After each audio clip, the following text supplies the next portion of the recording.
Welcome into another edition of Dragon Weekly, friends. We're talking Tiffin golf right now, some Dragons golf, and it's my pleasure to have Blake DeBrain here with us, the head coach of the women's golf team in his first year. And Blake, we were just talking, first of all, it's a pleasure to meet you, and your first year here, you're juggling school and coaching at the same time as a young coach. Tell us about that.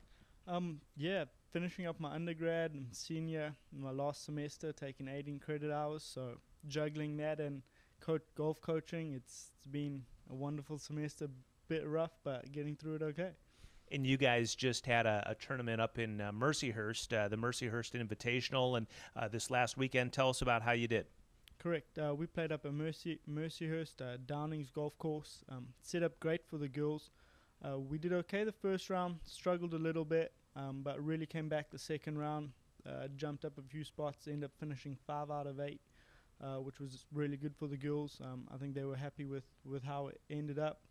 Deborah Landis, our senior, had an exceptional weekend. She finished tied second, so she really played well. She messed up the last 3 holes, otherwise she probably would have won it. So she's really been the leader of the team this spring. And how many, just for those that aren't really aware of golf at the collegiate level, how many ladies do you have on your team right now? We currently have 7 this year, 7 girls all competing. We compete 5 at each tournament, and that's generally it.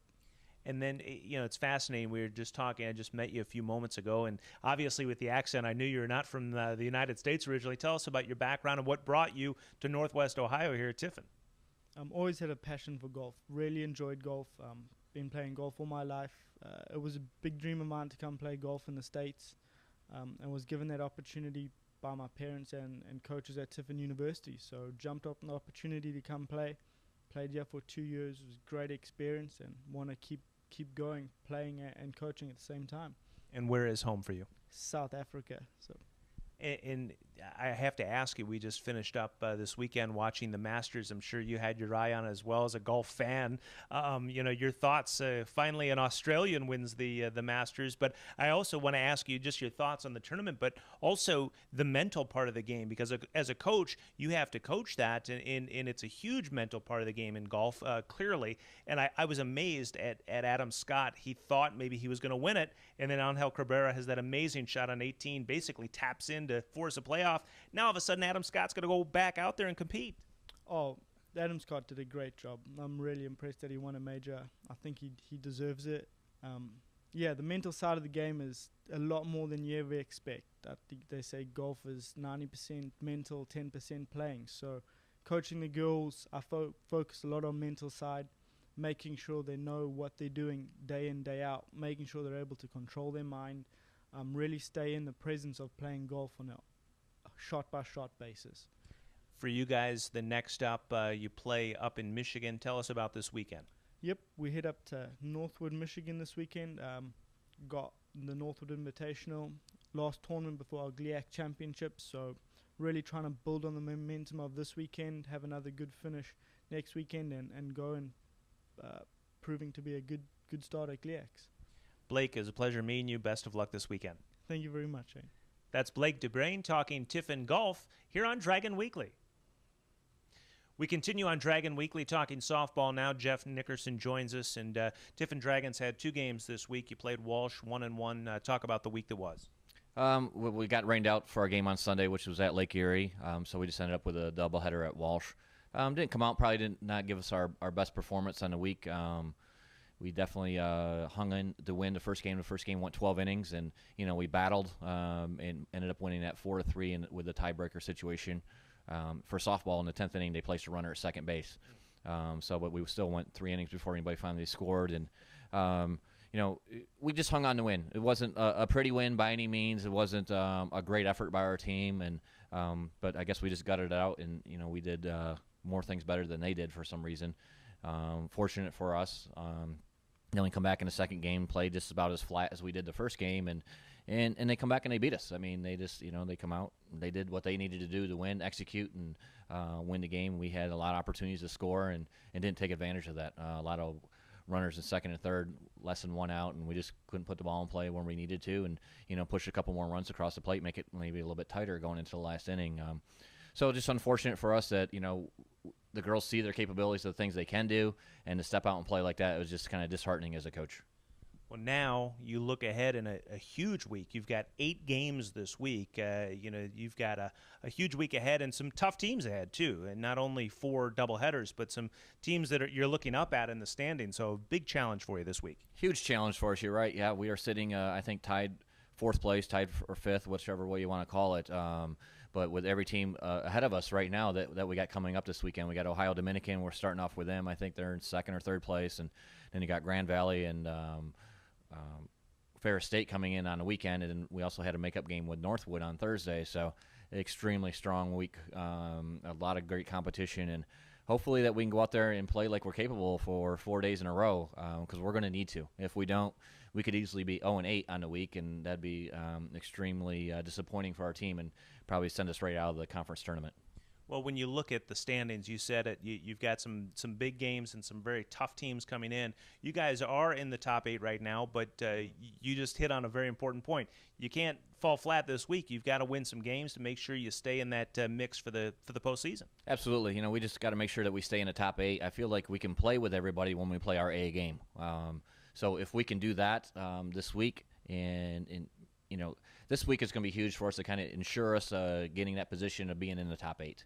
If we can go 5-3, 6-2, guarantee it's going to put us in. There's nobody going to be able to catch us at that point in time. So that's kind of what we should be, aiming for. And obviously, you want to go 8-0, but a good week for us would probably be 6-2 this week, and with the competition we got ahead of us. You've got all 8 games. They're all at home. Best of luck. Hopefully, some nice weather for you, Jeff. Good luck. Thank you very much. That's Jeff Nickerson talking Tiffin softball here on Dragon Weekly. This week you had 2 games, both at home. Good support at both games, which is great. We'll talk about that in a moment. But as far as the results, 1-1. Yep, it was 1-1. Overall, I don't think it was our best weekend of lacrosse. We didn't kind of execute our game plan either on Friday or on Saturday. It was kind of hard to kind of reel everyone back in. I think it was a lot of kind of emotional, kind of up and down. Friday, it was a pretty physical game. A lot of cards were thrown out. Again, on Saturday, too, was another physical game. I think it was a little inconsistent with the officials' calls. You don't want to blame a game on it, but, they do kind of influence the kind of swing and the flow of the game.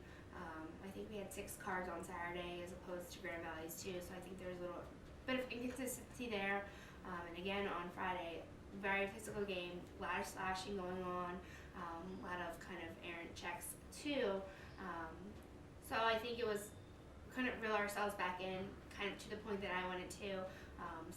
Friday we did come up with a win against Grand Valley in the last, I think, 24 seconds of the game. So it was awesome to see the girls play up to the last second. And again on Saturday we played not the best lacrosse. It was kind of up and down. But Sarah Gowan had a goal, I think, with a few seconds left in the game. So again, they played to the last second. We'll talk about that too. As a coach, you said both games were very physical, and as a coach, that's your job, obviously, to kind of reel your players in because it can be very physical, and you can get emotional and get caught up in it. As a coach, what do you have to do to tell your players, hey guys, you got to calm down here and play with maybe a little, you don't want to say less emotion, but how do you handle yourself? I think sometimes a deep breath kind of helps out. I don't know if anyone was out there on Friday. There was one point where I was just on the sideline screaming, like, stop swinging your sticks. And I think once they settled down on Friday, it was a lot better. They realized that the refs were calling a tight game, and they figured out that get your feet there, don't go for the check, don't go for the swing. And then on Saturday, it was kind of, I feel like we kind of get any calls. It was just nothing was going our way, and I think they reverted back to, I'm just going to swing. Yeah. In this week, you have you have to look past the last week and a tough loss, but now you got to move on. You're going to be in the postseason, which is the great news, and you might even have a bye. You've got 2 teams that are going to get a bye in the GLIAC in the tournament. You have 2 games this week at Urbana and then at home against Lake Erie, and that game against Lake Erie could determine who's going to get that bye in the first round. Yep, knock on wood. It comes down a lot to this Sunday game against Lake Erie. Pretty much going into this week, we're going to have the same record, same conference record. So a lot of it is going to be a lot of preparing. I do have film on them. I have a scout. Going to get a couple more scouts. See what we're going to have to go against. I think this week we're going to work on what we need to fix. But it is nice kind of going into this week knowing that the postseason is kind of on our plate right now. But we still can work for a lot more. But I don't think we should get ahead of ourselves, or we can't get ahead of ourselves. I'm that kind of person that just day to day.